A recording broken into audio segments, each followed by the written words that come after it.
مہم سوال ہے نبوت کے باب میں کہ ایک نبی کن اوصاف کا مالک ہوتا ہے، کن اوصاف کا مالک ہونا ضروری ہے،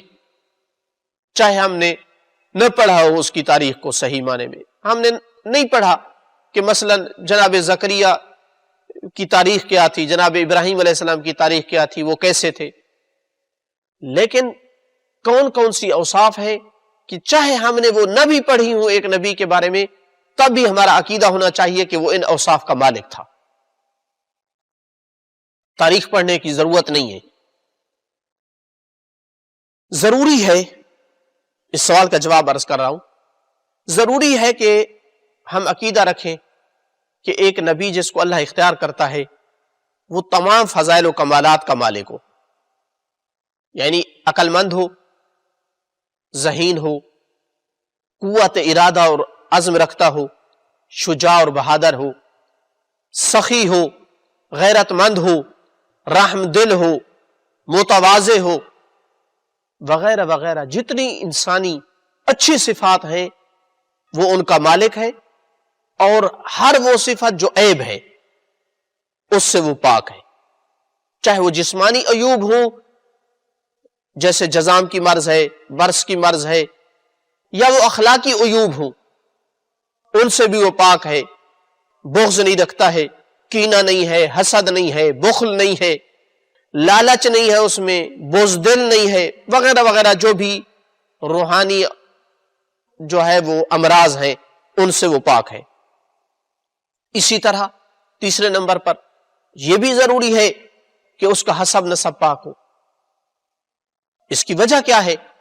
کیوں اس طرح سے ہمارا عقیدہ رکھنا ضروری ہے؟ چونکہ اللہ نے انبیاء کو لوگوں کی رہنمائی کے لیے بھیجا تھا، یہ مقصد کہ لوگ ان سے رہنمائی لے یہ تب حاصل ہو سکتا تھا جب لوگ ہر اعتبار سے نبی سے محبت کرتے ہوں، اس کی اطاعت کے لیے آمادہ ہوں۔ لہذا اس میں کوئی بھی ایسی چیز ہونا کہ جو لوگوں کو اس سے دور کرے، یہ تو اس غرض کے منافی ہے جس غرض کی خاطر نبی کو بھیجا گیا، تو اللہ کیسے ایسا کام کر سکتا ہے جو اس کی غرض کے منافی ہو؟ تو غرض تھی لوگوں کی اطاعت اور اس کی نبی کی پیروی کرنا، یہ تب حاصل ہو سکتا تھا جب نبی ہر قسم کے عیب سے پاک ہو، جسم میں کوئی ایسا عیب نہ ہو جو ان کی نفرت کا موجب بنے، روحانی بھی کوئی اس کے اندر ایسی خرابی نہ ہو جو اس کو لوگوں سے دور کرے، حسب و نسب میں بھی کوئی ایسی کمی نہ ہو کہ جس کی وجہ سے اس کو حقارت کی نگاہ سے دیکھا جائے۔ لہذا ضروری ہے کہ وہ تمام صفات میں سب لوگوں سے افضل ہو، کوئی اس سے زیادہ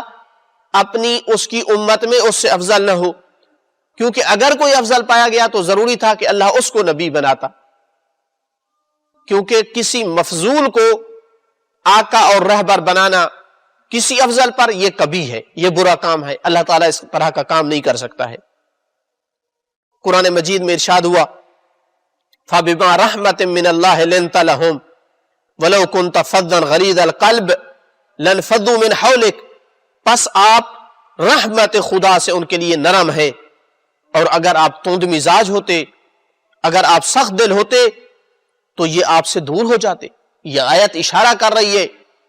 کہ ہر وہ چیز جو لوگوں کو نبی سے دور کرے، ہر ایسے عیب اور نقص سے نبی پاک ہوتا ہے۔ اسی وجہ سے شیعہ اثنا عشریہ امامیہ عقیدہ رکھتے ہیں کہ تمام کے تمام انبیاء معصوم تھے، ہر قسم کے گناہ اور لغزش سے وہ پاک تھے۔ اس کی وجہ یہی ہے جو ہم نے عرض کی کہ اگر وہ معصیت اور گناہ ان سے سرزد ہوتا تو ایک تو لوگوں کے دلوں سے محبت ختم ہو جاتی کہ یہ لوگ بھی ظلم کرتے ہیں، اعاذ باللہ، یہ لوگ بھی اللہ کی نافرمانی کرتے ہیں، ایک تو محبت ختم ہو جاتی، اور دوسرا یہ بھی تھا کہ نبی کے بھیجنے کی غرض و غایت حاصل نہ ہوتی، کیونکہ جو کام بھی پھر نبی کرتا لوگوں کو شک ہو جاتا، ان کا اعتماد ختم ہو جاتا، ان کا وقار برقرار نہ رہتا کہ یہ بھی ہماری طرح گناہ کرتے ہیں، اور پھر ہر کام میں شک ہوتا کہ پتہ نہیں یہ اللہ کا حکم ہے